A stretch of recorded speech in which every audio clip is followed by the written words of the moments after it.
A linhagem de João de Gante. Hoje mergulhamos numa história real que parece saída de uma tragédia shakespeariana, com ambição, traições, reis loucos, rainhas implacáveis e um legado de sangue que mudou a Inglaterra para sempre. Vamos conhecer João de Gante, o homem que nunca foi rei, mas moldou reis, destruiu dinastias e fundou outras. Sua linhagem deu origem à Guerra das Rosas, aos Lancaster, aos Tudors e a séculos de caos e glória. Antes dos Tudors, antes das Rosas em guerra, havia um homem, não um rei, não um herói, um arquiteto, um elo entre a glória e o colapso. João de Gante nunca usou coroa, mas sem ele não haveria coroa a disputar. A história da Inglaterra não começa com uma batalha, começa com silêncio, um silêncio que ecoa em castelos, entre irmãos que sorriem e conspiram. João de Gante nasceu em 1340, em Brant, hoje na Bélgica.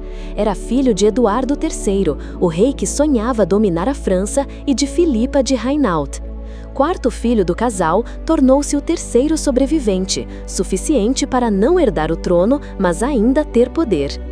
Criado entre peste, cruzadas e conspirações, foi preparado para diplomacia e guerra.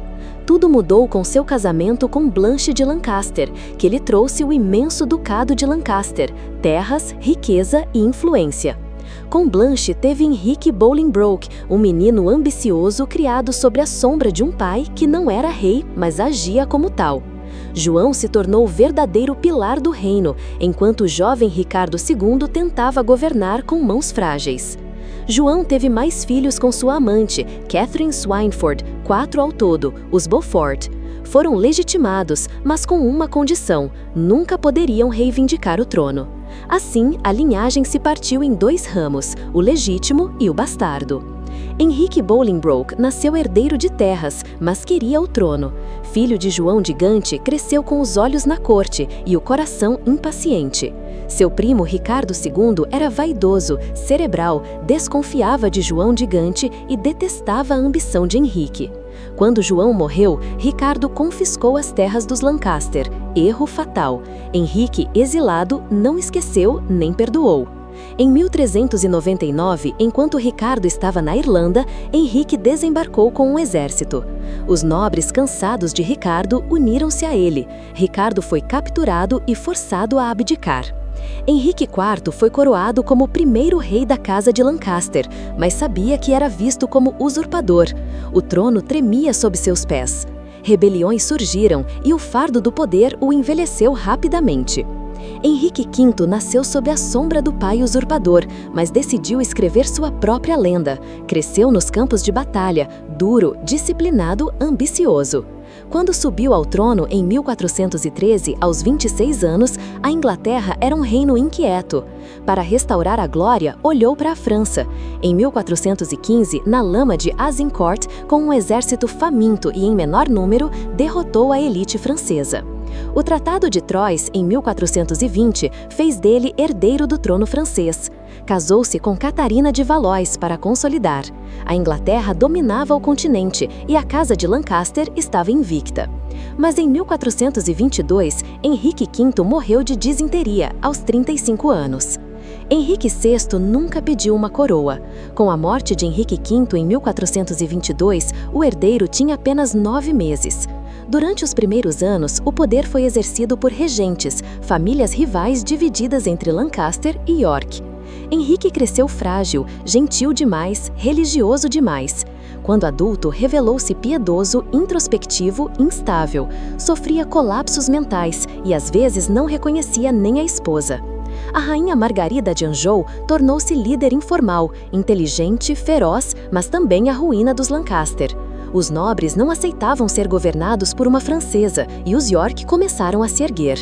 Do outro lado do canal, a França reconquistava territórios, a herança de Henrique V evaporava. Henrique VI era bom, mas o trono exige força, estratégia, malícia, qualidades que ele não possuía.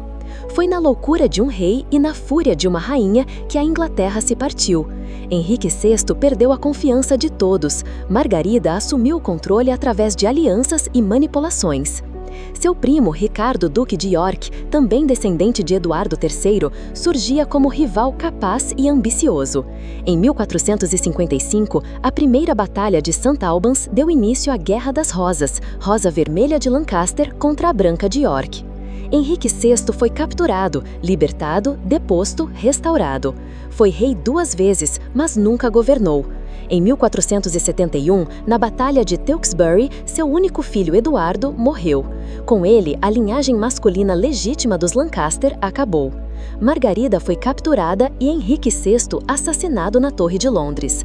Assim caiu a Casa de Lancaster, nascida da ambição, coroada com sangue, destruída por sua própria fraqueza.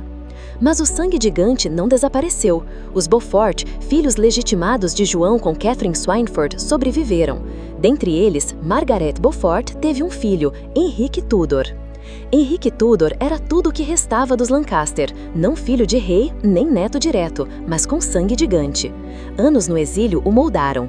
Em 1485, com Ricardo III no trono e acusado de assassinato, Henrique viu sua chance.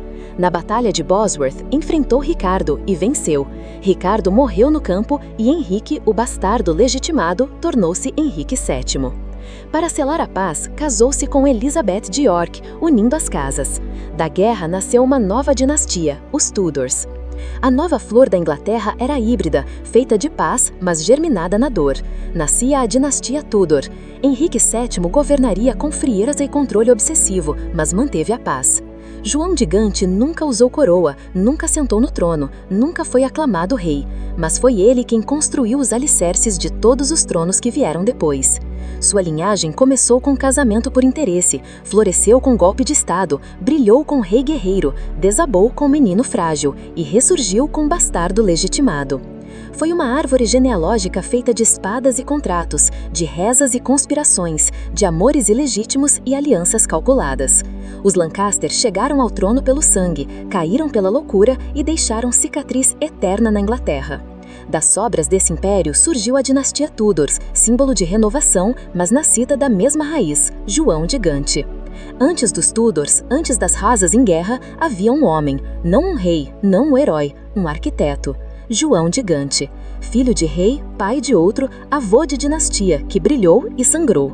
Ele não reinou, mas sem ele não haveria nada a disputar. Seu nome ecoa não nas coroas que usaram, mas nas guerras que travaram.